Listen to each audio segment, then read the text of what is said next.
shout out to Rich Hosek, host of the wonderful podcast that you heard an episode of here in my feed, Bedtime Stories for Insomniacs. I always feel like I'm getting the title of that wrong. It's a horrible way to lead a podcast, but we're going for it. If it's the wrong name, gosh, I'm a moron. Anyway, he says, to my most recent episode, hope the fact that you're putting out rebroadcasts of other podcasts and old episodes of your own means you're hard at work getting the next book out.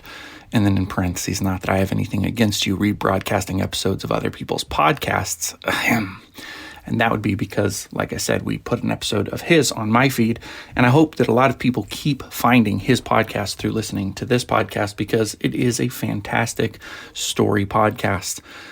Now, here's the deal. I am in the throes of getting the 8-Ball Magic of Susie Q to my editors and then ultimately to my audiobook reader. And I have a crazy deadline crunch. So this episode is going to be a little less edited than some of the ones that you typically hear. And you've also been hearing me say that quite a bit lately because I am in the throes of writing a book and it's a lot of work, fun work, but all-consuming kind of work. For example, I'm talking to you at 12:34 on Saturday, the day before Easter, with no end in sight of the work that needs to be done. It's a great problem to have. You won't hear me complaining. I get to live the life that I love, being a full-time author, and hopefully I can continue to sell more and more books so that that reality never runs out for me.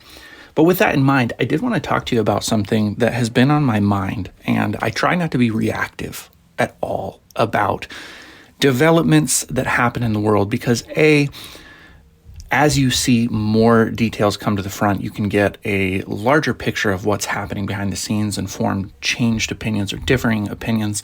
I've been a huge fan of Twitter. This podcast would not exist in the form that it does without Twitter. Twitter has given me a lot of feedback on what you want, as well as I've been able to reach out to a lot of you and build relationships one-on-one using Twitter. So what Elon Musk did yesterday really scared me. If you've ever watched an author read in public and felt bored, TRBM is the antidote. TRBM ist für Writers, für Time-Lapses für Painters und Guitar-Solos und Spotlight-Work für Bands, für Chainsaws und Iceblocks für Sculptors. What does the TRBM stand for? Totally Rad Baby Magnet? Trite Rolled Back Memoirs? Or Temporal Reality Balances Minds? You decide. What Elon Musk did yesterday really scared me. It made me sad and it frightened me, and it was hard not to be reactive and to go out and tweet a whole bunch of stuff that was really anti-Elon and make promises that I'm going to get off Twitter and all of those kind of things. What he did, if you're not aware of this, is he started blocking all tweets that have links to Substack. And if you listen to this podcast a lot, you know that those are the two tools that I rely on most heavily to reach my audience, to build relationships, Substack and Twitter. To me, they are like a perfect married couple, except right now Twitter is looking like they're asking for a separation or a divorce. I don't know how things will shake up because Elon is known for appearing to be very reactive. He'll take situations that bother him and make a really rapid decision to do something, and then sometimes he'll backtrack or walk that back. So we may see today, tomorrow, or in the next few days that he decides he's not going to block links to Substack because a lot of his audience and people who are super active on Twitter love the marriage between Twitter and Substack. And I think that he will probably feel some pain, at least in the short term, if he walks away from allowing Substack to interact, engage with, commingle its audiences.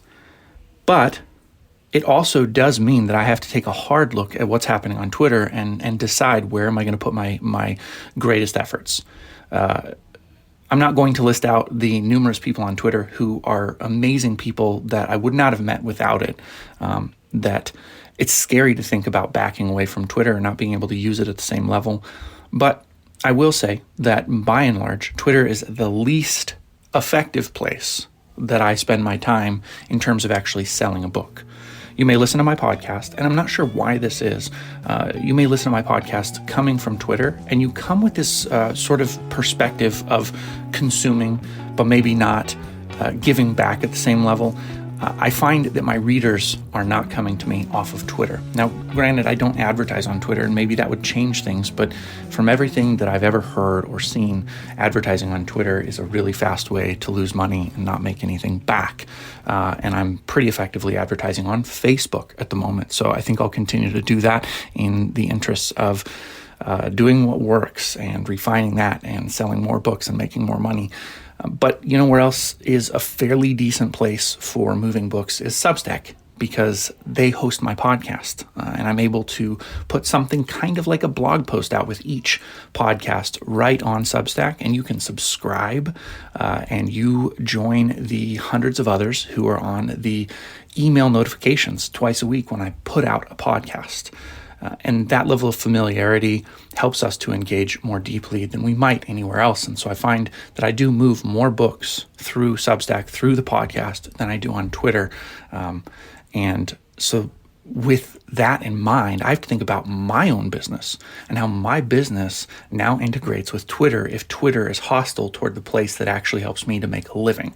I've been paying the $8 a month for the verified checkmark, and that's the one thing I know is going to change right now until Elon either reconsiders the way that he's doing things or it's obvious to me that there were unseen benefits from paying for the verified checkmark. I'm not going to be subscribing to Twitter anymore, because if he's not going to allow Substack to be integrated there, that's money not well spent for me. And it may seem like a small amount. What's $8? It's really not that much, but it is a vote with my wallet that I'm going to take away from Twitter, because I think that what they're doing is wrong. I think that it affects free speech. And I've reached out to a writer, an author who I think is one of the foremost voices of free speech and is really well-regarded Substack author who's been pretty active on Twitter, and asked him if he'll do an interview with me on this podcast to talk about the implications of this and what he thinks.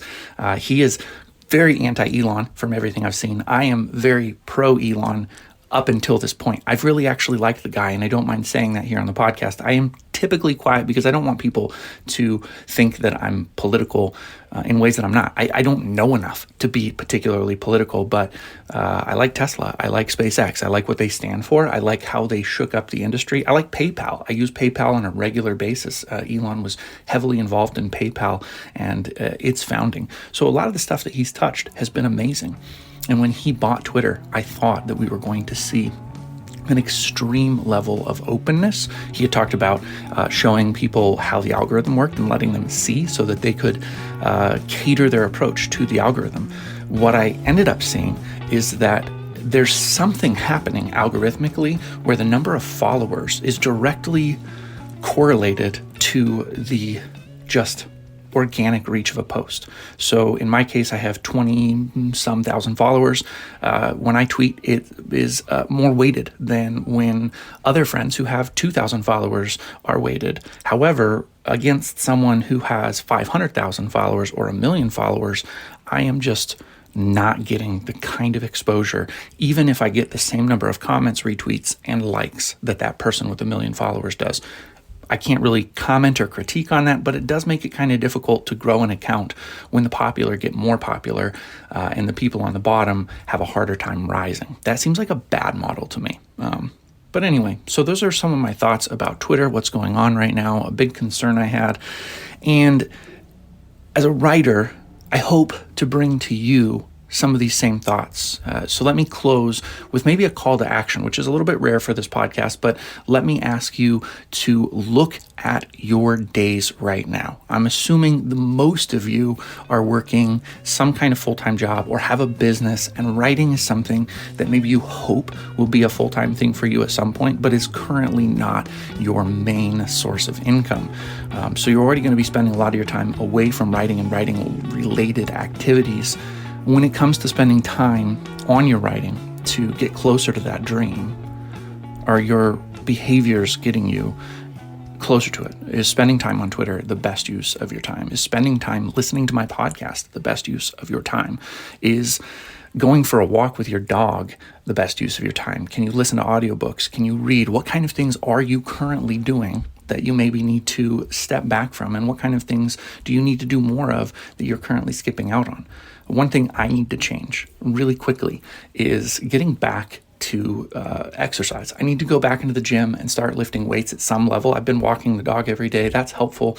And many of you probably know that I've been taking a prolonged break from alcohol. I do this from time to time. Maybe I will start drinking again, but I've been taking a break and using some different substances to enjoy like maybe a slightly altered state of mind, but from a more healthy perspective.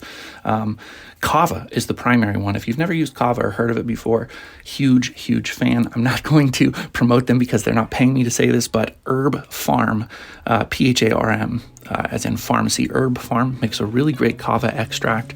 The effects are immediate and calming, and I really like it. It's kind of like that 5 p.m. drink that I used to have, or 3 p.m. or 2 p.m. Gosh, on a Sunday, sometimes I'll pop a can at noon. So anyways, I've replaced that with Kava. It's been pretty darn nice. And also, there are a lot of opinions on this, but so far it seems to be effective for me as well. Kratom. I'm using somewhere in the neighborhood of 7 grams of Kratom a day.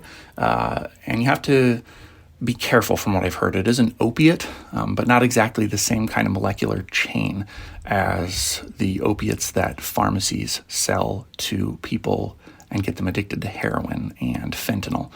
So anyways, those are the kind of things that I am doing right now, and they've been helpful. I feel more clear-headed than when I was drinking regularly. I like that. I also enjoy writing a book at the breakneck speed that I'm doing right now. I hope to get you an episode on how I developed the story as quickly as I did. I used a kind of outlining process that I have never tried before and was crazy successful. Getting the story, not getting lost in any kind of rabbit trails or going down the wrong road. And when I was going the wrong way, you could quickly see it and back up. And I only had to write 20,000 words to get that first draft done. Then the second draft has just really poured out.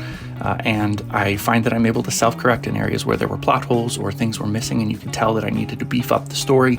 And it helped me to take my focus off of plot and really focus on character development. So I think overall, The 8-Ball Magic of Susie Q is a better book than The 9 Lives of Marva DeLonghi. You hope that every subsequent book is, but this one feels like magnitudes different than The 9 Lives of Marva DeLonghi. So I'd encourage you, if you consider yourself a pantser, the worst word in the world, somebody who does not plot or anything like that, if you consider yourself just to sit down and see where the story takes you, maybe try that, but back off of the idea that you have to write it in full. Maybe write out the brief and see what happens, and maybe you will actually like where you go. But like I said, I'll do kind of a more full podcast episode on some different writing methods that I have been trying and how they're working for me. And in the meantime, happy Monday, because Easter's already happened as you're hearing this. And hopefully by the time this hits your ears, Twitter has already reversed course and they are happy to be holding hands with Substack again. And then all of this is just a kind of a reflection, an exercise on reflecting on things that affect our world. So anyways, lots of love for you, and we'll talk to you again on Wednesday.